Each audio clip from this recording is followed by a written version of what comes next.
কান্দো কেন পাখি? তোমার দোয়া আর আল্লাহর দোয়া আমার সাথেই আছে। এই দাও, আমার কিছু হয়নি। তোমার কিছু হইলে আমি মরেই যেতাম। এমন করে কয় না, মত আর হায়াতের মালিক একমাত্র আল্লাহ। তিনি যারে যখন ডাক দিবেন তখন তারা চলে যেতে। জামাল, তোমার ছুরি মারছিল কে?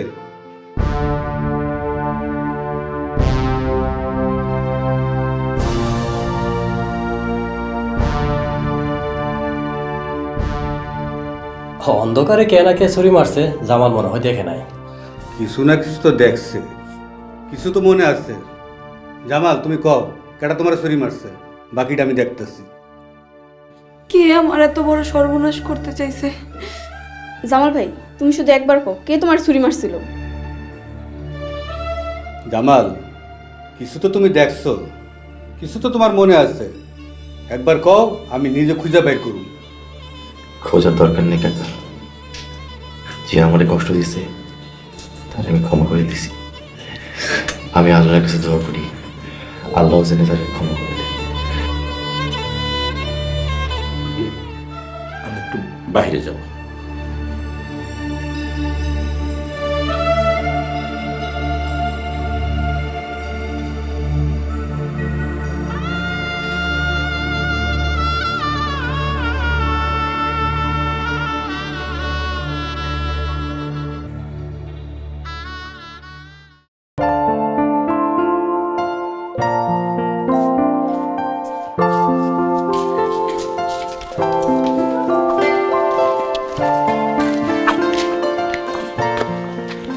আম্মা আসি।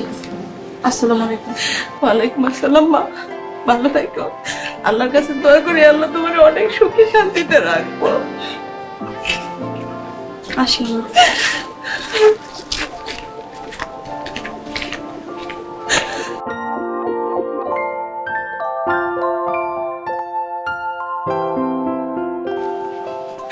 কি হইব, কি হইব আপনার এত সম্পত্তি দিয়ে যদি আমার মায়াই ভোগ না করতে পারে? আপনি কি এই সম্পত্তি কবরে নিয়ে যাইবেন?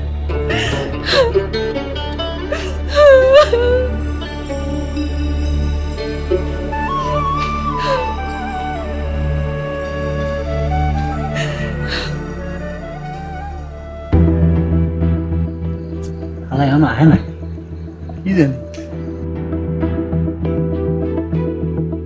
ভাই আসতেছে। আসসালামু আলাইকুম শ্বশুর আব্বা। ওয়ালাইকুম আসসালাম। কি ব্যাপার, তোমরা আমার ডাকছো কেন?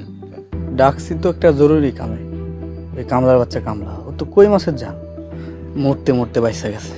তো একটা জিনিস ভালো হয়েছে, আপনি জোরে খুন করতে চাইছিলেন এটা বুঝতে পারে নাই। আরে বুঝতে পারে না, কিটা কইছে? তাহলে সেদিন সকলের সামনে আপনার নাম কইল না কেন? কারণ সে আল্লাহর খাঁটি বান্দা, আর আল্লাহ ক্ষমাশীলদের পছন্দ করে। তাই সে যাই নাও আমার কথা না কইয়া সে আমার ক্ষমা করে দিছে। একটা জিনিস কিন্তু এই দিক দিয়ে ভালো হয়েছে, ওরে যে কোনো মূল্যে এবার খুন করুন, আপনি আমাকে লগে থাকবেন। দেখো বাবা, আমি আর তোমগুলোকে সমস্ত খারাপ কামে নাই। আর আমারে তোমরা শ্বশুর আব্বা টাব্বা কইও না। কি কইতাছেন শ্বশুর আব্বা কমন? কয়দিন পরেই তো আপনার মায়ের আমি বিয়ে করুন, আপনি হইবেন আমার শ্বশুর আব্বা। দেখো বাবা, আমার একটাই মাইয়া, তার বিয়ে হয়ে গেছে, আর তুমি তার আশা ছাইরে দাও। কি ব্যাপার, হঠাৎ কইরা আপনি মত বদলাইতেছেন? কামলা কি আপনারে কোনো জাদু টানা করছে নাকি? দেখো বাবা, আমি তোমাকে এত প্রশ্নের জবাব দিতে বাধ্য নই। আমি গেলাম। জান তাই আপনার মায়ারে যে কোনো মূল্যে আমি বিয়া করবই, আপনি ভেবেন আমার শ্বশুর। চল।